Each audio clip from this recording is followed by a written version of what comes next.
Today, I'll be playing a Frost Sorceress. But like in Diablo 2, I have to start with Firebolt. Ooh, my first piece of gear. Alright, let's identify it. Intelligence and life, not bad. Wait, is this a boss? I'm only level 2. Ow. Ow. Okay, the bloated miller charges and slams the ground. That's not too bad. Oh, a new staff. Nice. Cool, it gives me a freezing shards. That sounds like a frost spell. I'll spec into my first skill of the game, Frost Bomb. It creates a delayed explosion after a couple seconds. Oh man, lots of dogs. This feels like I'm playing solo leveling. Nice, another skill. This one I'm going to spec into Frost Nova. This granny is the bish bosh of the cold plains. She casts frost spells at me, and I cast frost spells at her. Eventually, she summons some doggos, which I dispatch with Frost Nova. She does a bunch of other random spiky frost spell stuff, which I dodge. Transmutation circles are bad. Avoid transmutation circles. Whew, well, that was a lot harder than Bish Bosh. Alright. Oh, sweet. This item just gives me permanent cold resist. I'm gonna descend into the Mud Burrow, aka the Den of Evil. And not long after that, I find my next challenge, the Devourer. We start the fight off with salvos of ranged attacks, but the Devourer likes to mix it up every now and again. Eventually he has a special eruption where he summons minions to aid him, but my AoE attacks deal with them effortlessly. He gets a little creative near the end of the fight with an acid spew, but before long, he bites the dust. Now it's time for the the Grell Wood. There's more dogs here, but these ones aren't dead or frozen. Yet. Huh. The Moving Bramble.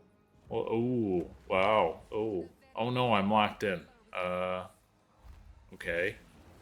Luckily, this is one of the easier fights for the Frost Sorceress. He's got some vine aids that I have to dodge, but other than that, just keep hitting him with frost bombs and freezing shards. I'm only level 5, and this guy has a Chaos Frozen Orb. Ooh, Robe. Let's check it out. That gives a lot to life. Maybe I could turn it into something better later. So I've got to rescue a guy hanging from a tree. This sounds like Deckard Kane. Okay, we've left the Dark Wood, and now I'm in the Red Valley. Wow, that water is pretty. Look at that. The only time I saw flowing water in Diablo 2 was in the sewers. The Red Vale is filled with a bunch of dead guys called the Ancient Ezamites. They have a bunch of obelisks that are rusty that I have to investigate, which summons even more Ezamites who I then have to kill. Interacting with the final obelisk summons the Rust King, who resembles the Tin Man from The Wizard of Oz. The Rust King has a lot of lightning attacks, and occasionally summons more Ezamite warriors while yelling, "For the clan!" But he's prone to getting frozen because he rusts, which makes him an easy target. I grab the quest item and head back to Deckard Kane. I use the quest item to free Deckard Kane from the tree, and it spazzes out. The problem is, Deckard Kane is unconscious, and I need another quest item to make him conscious. But before that, check out this rare rusted curious that just dropped. Or at least I would if I had an identify scroll. Hopefully that guy is actually Deckard Kane. After 2 hours of playtime, I figure out that you can actually just spam Frost Nova like you can in Diablo 2. I also have a new ability, Frostbolt. It spawns a slow-moving frost projectile that's typically good against ranged enemies. The Rotten Druid is the trickiest boss fight as of yet. He launches quick salvos of spore projectiles, and then successive salvos when you really piss him off. He also has Bale tentacles. Sometimes he leaves mushrooms, which act like Teemo shrooms if you've ever played League of Legends. And he throws giant rocks too, but I should see this one coming. Just kidding. Ow! Got him right where I want him. Oh balls, ow! Oofda! Oh, check it out, he dropped a Regal Orb. Regal Orbs act kind of like a Charcy imbue. It allows you to upgrade a magic item to a rare item. I'm going to upgrade my staff right here. Not bad. It added 36% increased cold damage. Nice. I've made it to the Cemetery of Eternals, and this old guy says I need to get him some keys from the mausoleum to open the gate to proceed any further. And surprise, surprise, the tomb is full of dead people, including Death himself. To deal with him, I Frost Nova and then Frostbolt spam. And to deal with his hordes, I lay a well-placed Frost Bomb. In the depths of the tomb, I find Asinia, the Praetor's consort. The fight starts poorly because I forget that transmutation circles are bad, and staying close for Frost Nova won't work because she tries to reap me. But I find a use for Frost Nova when she casts Prison of Bone, which allows me to get out of it pretty quick. She also has a Diablo-like Fire Nova ability, which is chipping away at my health potion charges. Ah, yikes! Oh my gosh. With her at 20%, I use my last health potion charge. But I'm able to dodge her abilities at this point, and before long, she goes down.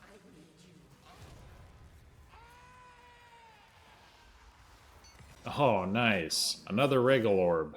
Something I really like about the gearing in Path of Exile 2 is that gold matters. Here I'm selling enough items so that I can buy a belt. And this one has 6 to lightning resistance, not bad. It took 10 levels of scrounging up gold to buy this. The game doesn't hand it to you by any means. Okay, it's time to open the gate. And it turns out that Lackland was a dead crazy guy the whole time, and he turns into a boss. Luckily, he's really easy. I just kite him around this tomb until he dies.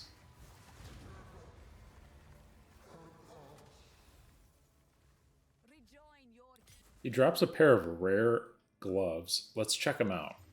The Dread Caress Ringmail Gloves. They give evasion, armor, life, and some mana per kill. They're not great for a sorceress, but what I'm wearing sucks, so let's swap it. I'm going to give Una Lackland's ring, and she's going to use it to revive Deckard Kane. He's a little shy, so he's wearing a bag over his head, but he can identify items, so it must be him. Welcome to the first sunny zone in the game, the Hunting Grounds. There's a lot of beasts, and Frost Nova is king. Things like to run at you here. And if it shoots, just cast Frost Bomb at it. I find a big ol' 8-pack here, which I opt to cast Frost Nova on. Ooh, and one of them drops an amulet. Nice. I take the head ape out and grab the amulet. Let's check it out. Strength and energy shield percentage. Not bad. I don't have an amulet, so I'm going to put it on. Strength gives you health in this game, so it's something I like to see. I'm going to visit the Freythorn for a side quest. Monsters in the Freythorn are cultists. How original. And then there's this guy, Stink Voice. Is that name more original than Pulse Drool the Mad? I'll let you be the judge of that. Elite shamans in the Freythorn can have a very annoying mod, revives enemy monsters. Doesn't matter how many times you kill their minions, they just revive them. Here I'm stuck in an endurance fight with Startooth and his lackeys. Doesn't matter how many times I kill his minions, he just revives them. So I focus Startooth with Frostbolt and keep his lackeys controlled with Frost Nova. Startooth was guarding a ritual altar. Activating it sums hordes of cultists that I have to take out. The waves of cultists are never ending. I funnel them into a choke point and control them with Frost Nova. I get impatient and move up onto the platform to deal with more cultists with my AoE. I almost make a fatal error and box myself into a choke point, but luckily I'm able to blast my way out.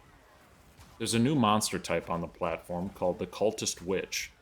I circle around to them by using Frost Nova and slowly take them out. But after a grueling couple minutes, I finish the event. I reach the second ritual altar, and it starts much the same way as the first. I kite down, but I get nervous when cultists start coming from both directions. I don't want to get boxed in. I can't slay the cultist witches from my safety spot, so I move up onto the platform. But I can't kill all the cultist witches in time. I get boxed in, and my character dies. I have to say, this game is pretty hard on hardcore. If I were to evaluate what I did wrong here, I should have stayed in the safe spot and just used Frost Bomb for the ranged mobs while I control the melee mobs with Frost Nova. This concludes this character's hardcore portion of her saga, but I will play through the rest of the game just to see it. By the way, guys, if you're liking this content, please consider liking the video and subscribing to the channel. It really helps the channel out, and at 1,000 subscribers, I've got a special video planned for you all. After descending Ogham Manor, I found the beast, and I challenged the Count to a duel. Count Gioner starts off in human form, and has lunge attacks and frost attacks. His movements are slow and weighty, but he eventually transforms into werewolf form. After 30 seconds, Gioner reverts back to a human. At 50%, he asks his wife for help. She refuses, and he rage morphs into a werewolf. But this werewolf can use his sword, and summon meteors, ow, and a slow ground spiky ice attack. Gioner gets tired of fighting me and puts me through a gauntlet of werewolves. The werewolves go away, but then he starts raining heavenly frost beams on me, ow. It's a long fight, and at times, I have some pretty close encounters. But Gioner's attacks are well telegraphed, and by the end of the fight, I'm pretty okay at dodging them. And with flask charges to spare, I take him down.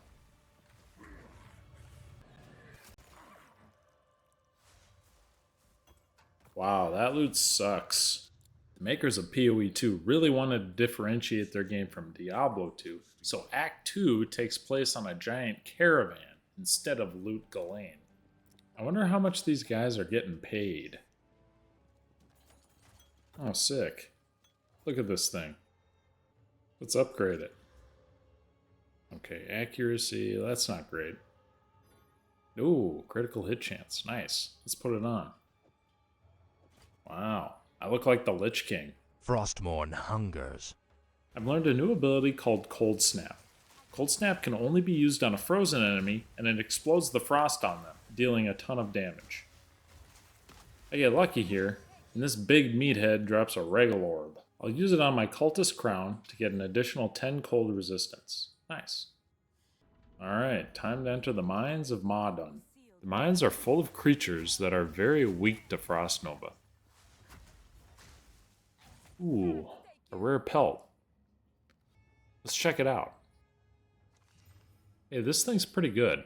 It buffs my energy shield stat, it gives me a bunch of max life, and it has a little bit of cold resistance with some life regen. I think I'm going to put it on. Not bad. The boss in the Mines of Maon is Ruja, the Dread Engineer. Ruja's attacks are very slow and clumsy, so I have to stay close and maneuver behind her to use Frost Nova. I call this the Ganon strategy. The Ganon strategy is where you maneuver behind a boss and strike their weak point. Before long, I take Ruja out. I'm going to try gambling a staff here. The Plague Pillar Gelid Staff. Wow, look at this thing. It's got 3 to all cold spells. Mana regen. Life on kill. This thing's great. This is probably way better than what I'm using. Let's do a DPS comparison. Yeah, it looks higher. I'm going to swap it. Oh, look at those. Paraglide. Wow, fish! Or an armadillo shrimp? Wow, the monsters in this game are so cool. I found this rare beaded tiara. I don't remember where, but it gives plus to energy shield, some mana, life, and a little bit of cold resistance. It's better than the Lich King's Helm of Domination, so I'm going to put it on.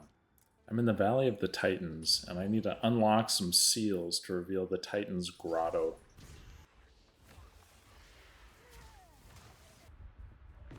This looks promising. Okay, and there's the grotto.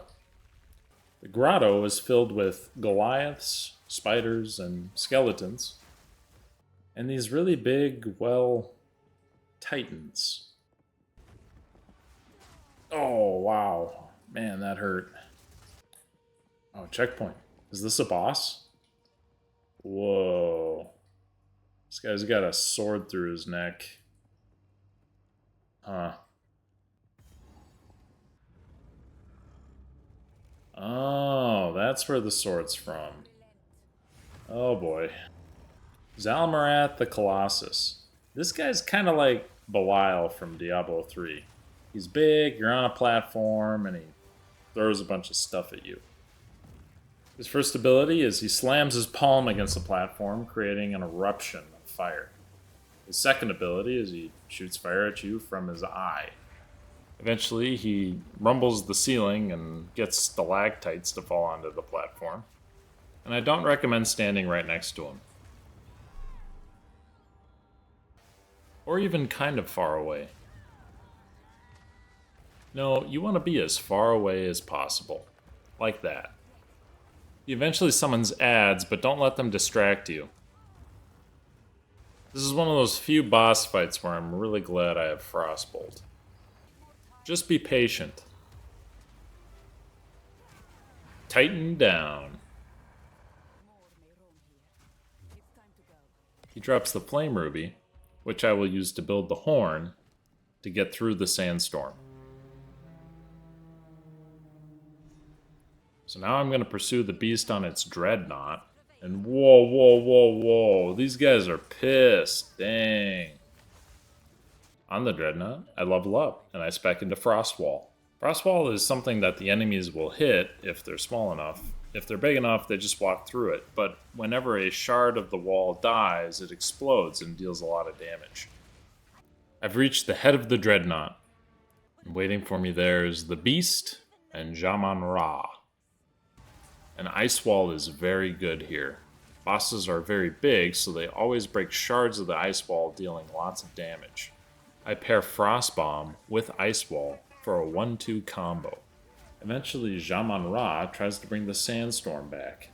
I stand behind my ally who has a protective shield and continue to do damage to him. A third of the way into the fight, Jaman Ra starts to get nervous and severs the beast's portion of the dreadnought from our fight. The rest of our battle will be in the desert. Jaman Ra lashes out during this phase, summons twisters and pylons that deal lightning damage. He's also able to call down lightning bolts. Good thing I had a potion running there. Jaman Ra is quickly running me out of resources.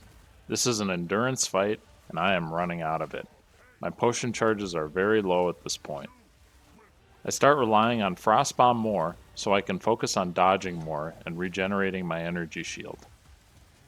And I'm so close. I'm boxed in from these fire portals. I have no health potions left. My energy shield is running out, but he's at like 5% health. I just need to hang in there. Ow. And finally, the hailfire subsides. I've beaten Jaman Ra. Ooh, 2 rares. The rare boots have life, mana, some dexterity, and lightning resistance. The crossbow is pretty good for a merc. It's got crit hit damage and crit hit chance. Okay, it turns out that this guy isn't actually Deckard Kane. He's some deity who made the beast, so that makes him kind of an anti-hero, I guess. Well, Act 3 is pretty nice. Oh, ow. This guy's got a molten ring around him. So I'm going to throw him in jail. And I'm going to explode him. Nice. Ooh. A Djinbaria. I've heard about this. I can use it to start an Ascendancy Trial. I'm feeling lucky, and I'm going to gamble some boots from Alva. 13 fire res, that's a good start. My fire res sucks, so I'm going to augment these fire res boots. 46 to energy shield is great. That's a lot of energy shield. Good enough for a Regal Orb. 34 to stun threshold. Not the worst mod, not the best. But overall, better than what I'm wearing. Let's swap it. Zeclusian the Chimera is kind of tough. Okay, so this guy likes to hop, does a little bit of physical damage. Eventually he has an air phase, and he likes to hop on one of these 3 platforms. Destroying the platform makes him stagger and fall down, and stuns him for a little bit. He repeats this process for each platform until all 3 are destroyed. Once all 3 are destroyed, Zaklutian will chase you with the Fire Breath. On the ground, they'll rotate between lightning, ice, and poison abilities. Oh, and a Fire Breath, too. 3rd time's the charm. Alright, I'm going to try this trial thing. Okay, never mind. I can access the waterways now. This is like getting out of the Flare Jungle into the Kurast Bazaar. These guys look like Fallen. Oh yeah, look at that. Cara Shaman. Yeah, they put Fallen in the game. Cool. Me and this guy are having a wizard battle. This is probably the only time I use Frostbolt. I'm just assuming Frostbolt is in for monsters like this. It's a long wizard battle, but I prevail. Gorescales is tough. He's a salamander and he has extra cold resistance. I have to curse him so that my spells make a dent. Ooh, a rare Prismatic Ring. Let's check it out. Wow, this is very nice. 9 to all resistances, some extra cold resistance, some mana per kill, and mana regeneration. This is very good. I'm going to swap it. They call me Burbach the Plumber. That freed up all the water around the ziggurat, and now I can go into the drowned city. I gotta find a golden key or something here. But what I find instead are these abominations. The drowned hags have extra cold resistance and cast typhoon-like bombs. They're very annoying for a frost sorceress. The Legion Stride Rough Greaves are my first legendary in Path of Exile. They're very good for a warrior. That's about it. As a Frost Sorc, I really like these tight quarters. It lets Frost Nova and Ice Bomb do a lot of work. Well, I got a hag, I gotta back up. What? Oh, no. That guy just exploded. Wow, I didn't even see that. Whoops. Alright, time for the apex of Filth. Everything in here is cold resistant. The mobs aren't ideal for a Frost Sorc, but after a lot of bumbling around, I make my way to the Pool of Depravity, and there I see something truly terrifying. And Dariel got fat! And she springs into action. Ow! I need to dodge Dariel's hammer and avoid orange spores on the ground. Because she's so fat, Ice Wall is king here. She also throws a giant meatball. Overall, it's not a hard fight. Just like Dariel, she's pretty easy. Time to go where no ARPG has gone before. Time travel. Some Val come to greet us, but run away. I've hit a high enough level for Frost Comet, and this thing slaps. I make my way through Utzal with Alva, and the Val there are not impressed. I make my way to a staging ground where it appears the Val are waiting for me. And they are. Viper Naputsi has me and Alva surrounded. She is the first boss I encounter in the ancient Val Kingdom, and she's probably the hardest boss in Path of Exile 2. What were they thinking when they made this monstrosity? Phase 1 is pretty easy. I encase the Viper in walls of ice and rain down frost comets while she's immobilized. In Phase 2, the Viper starts to levitate and begins to rain down fire comets and then eventually chaos circles. When Phase 2 is over, she returns to Phase 1. In Phase 3, she levitates again and enchants her warriors with poison, and they begin to throw poison javelins. Ow! This is the hardest part of the fight. These javelins do a lot of damage, and you gotta be quick to dodge them. And it takes me a while to figure it out. A really long time to figure it out. I almost quit the game, man. This boss is really hard. But she's not impossible. What makes this fight so hard is that the warriors move in after the Viper phase, giving you less room to maneuver.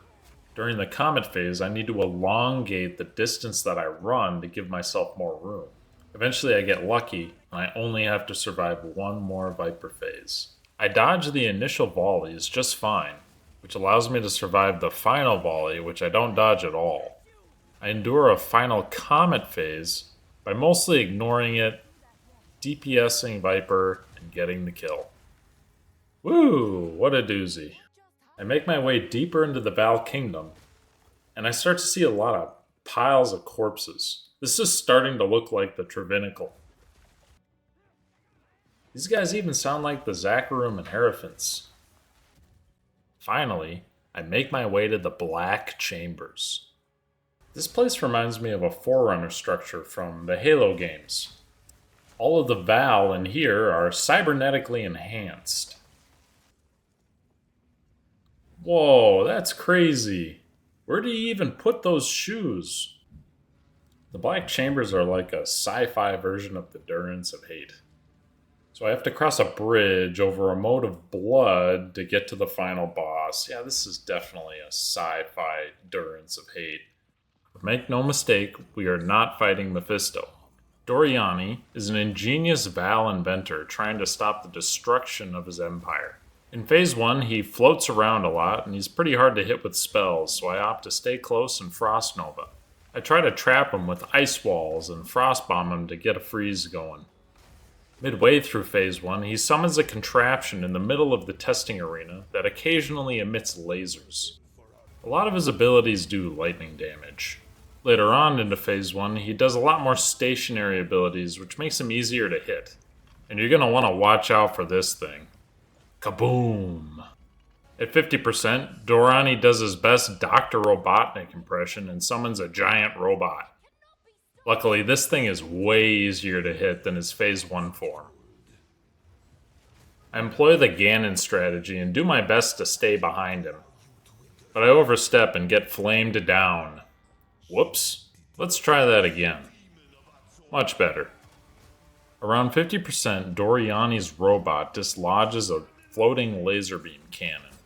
Well, it turns out the entire robot can float because it levitates and follows me, but its slam is easy to avoid. Well, sometimes. Overall, Phase 2 is pretty easy. By employing the Ganon strategy and staying close to the boss's butt, we can avoid most of his abilities. Alright, a pair of rare boots. Let's check them out. Wow, those aren't bad. A bunch of mana, some fire resistance, lightning resistance, and life regeneration. So how's the Sorc doing today? Well, she's level 70, and she still has a Frost Sorceress. The build's primary spell is Frostbolt.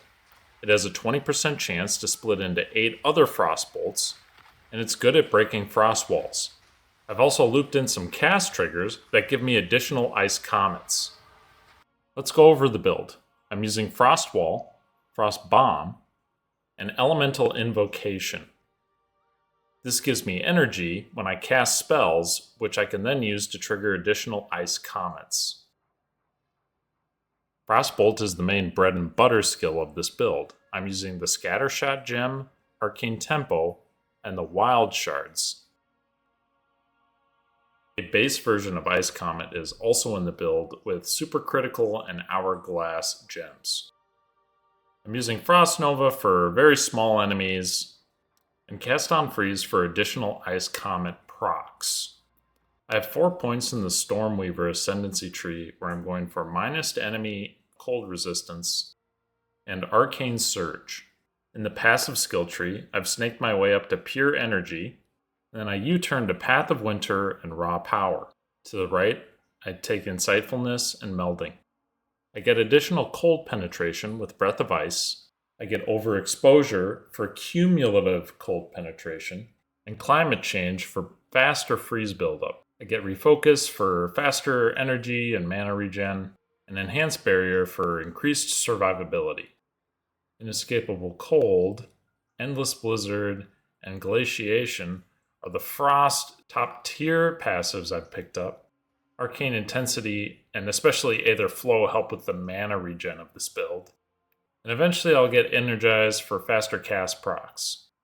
For the gear, My staff is a rare gelid staff with 4 to all cold skills, a nice resist ring, a corrupted rare silk robe. The key here is it gives 45 to spirit. I need 120 spirit to maintain elemental invocation and cast on freeze. This one might look weird. It's a rare helm with a lot of dexterity. I need all of this dexterity to maintain elemental invocation. A magic amulet, mostly for the spirit. A rare fire resist ring. And my favorite item, which is a rare pair of boots with 20% movement speed. Movement speed's kind of hard to get. And then a rare belt with 3 charm slots. The charm slots are lightning, chaos, and fire. Well guys, thanks for watching my Path of Exile 2 video. I decided to try this game out because the makers at Grinding Gear Games seem to really have a love and appreciation for Diablo 2. As of now, I would say this is a spiritual successor. Thanks for watching, and I'll see you in the next one.